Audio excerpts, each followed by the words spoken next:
you've not been on the ATP tour and you're a coach, well, you can't really go on a training course to help you with that. No. You have to go in and actually. You'd be amazed how many people think you can't do. Yeah. I think the ATP came out with a coaching award a few years ago. I can't remember what it's called, the ATP Pro Award or whatever. Yeah.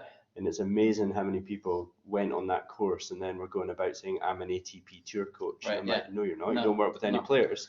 So I mean, they might have a placement where you go for a week and you shadow someone, but it's very different to living on the road for the season. For me, that would be the ultimate course, is go, if you truly want to be in that world, pay your own way and shadow a tour coach that is on the tour day or week in, week out, and actually serve your apprenticeship that way. Do the donkey work, do the kind of all the stuff that coaches don't want to do, that, and learn the circuit and learn, because that's, I would say, the life of a tour coach is, it's completely different to coaching in a centre or a tennis club. Being on the road is a completely different mindset. It's a whole new skill set. You probably need for that as well. Yeah. So, no, it's a real big, a big believer in that whole thing of doing everything as well in coaches. So if you've got young coaches watching this, it would be get out and experience everything that coaching has to offer. All the different ages and stages and different demographics and so on, so that you actually start to find what suits your skill set and your personality. I think we've got an opportunity in the tennis world certainly to specialize a lot more, create a niche for yourself, because there's so many different layers to tennis that I think that to find what suits you best and actually find a niche and specialize in that could set you apart. I think people want to become like a jack of all trades and not a master of one. I think like what you're saying there is really valuable. So if you have high amounts of variability, you experience lots of different things early in your career, then that sets like a really strong foundation for being able to go on and make that specialism. So in sport, we got like diversification, where an athlete will go and do all these different sports. What you're almost saying is, for a coach, it's doing all the different things. So it's not just going to the academy and teaching serving or teaching backhand, forehand. It's coaching has a much more wide remit than that. And it's huge. And it's getting that feel for it. It makes you more adaptable as well, or robust, because if you can... Because you've seen it. Yeah, to give a good example, actually, when I, 10, 11 years ago, when I went from being a full-time like performance coach to becoming a coach educator, a lot of my peers in the performance world were like, what you doing? And I was like, well, I've just got married, I need to focus on creating a family life, all this sort of stuff. And then when they saw what I was doing, some of our early work that Judy and I did was in a program called Set for Sport, which was about helping show parents how to play with their children to help develop the physical literacy skills.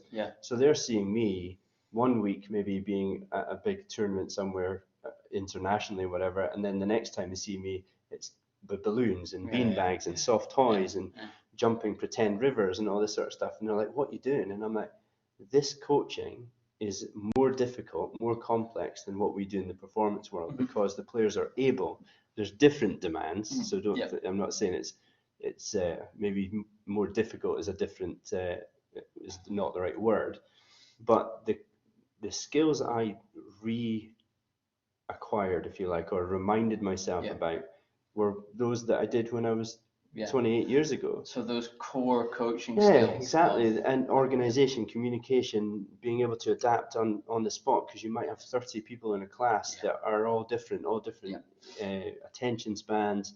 Different abilities. So that whole thing, it really ignited that kind of fire back in me in terms of what coaching is.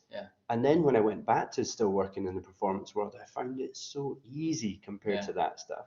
And I bet you took quite a bit of the learning that you did in the grassroots back up to the professional. Absolutely. And I was speaking about it last week to a bunch of coaches, in that principles that we use in that, let's say, the bigger numbered activity of short, sharp activity, progressions, regressions, on the spot adaptations to the demands of the child, and the exercises do the majority of the teaching for you. So like an implicit learning.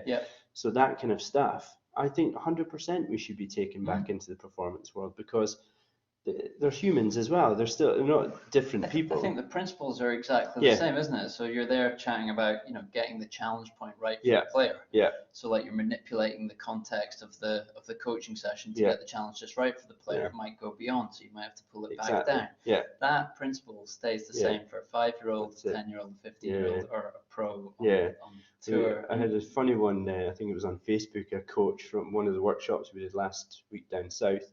He saw a clip of us working on what we call a mini red court, which is like Yeah. a badminton court with sponge balls. And he said, Yeah. let's face it, those kids are way too good to be playing with that coloured ball. And I said, well, two things. We kept them on that court because we had 30 coaches and we wanted them all kind of kept in the same space. Yeah. But number two, I could have done that session with balloons and made it challenging for those players. Absolutely. You know what I mean? So it's not, we need to get away with this whole thing of you're too good for that court or that ball. It's about the skills that you're developing. Let's go back to the full court, but actually you're standing there going, well, if I make it a small court, it might influence their decision making. So, exactly. So the touch and the feel. Small sided games, Yeah. just using the football example, Exactly. you have a smaller pitch. Yeah. You have to make your decisions much quicker Yeah. time. It's much more intense. Yeah. More touches. More touches. Yeah. No, I think.